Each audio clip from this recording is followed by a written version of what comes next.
Y pasando más adelante en el stand del BMW, aquí un 2500. Bueno, eso es una Alpina. B12, 5,7. ¡Buah!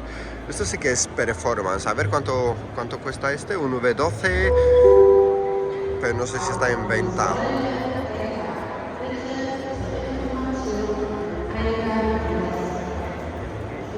Es el performance de BMW. ¿Cómo se ve esta Alpina?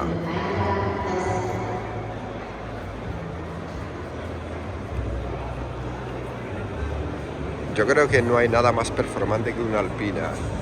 Y este detalle, wow, se le ve mega chulo. Y además en rojo, que seguramente que sea tu color favorito.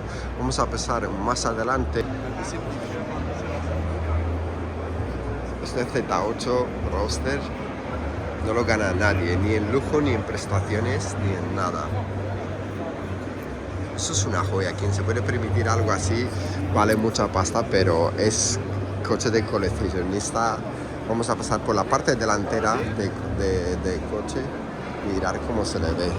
Wow. Su logo es súper mega cool.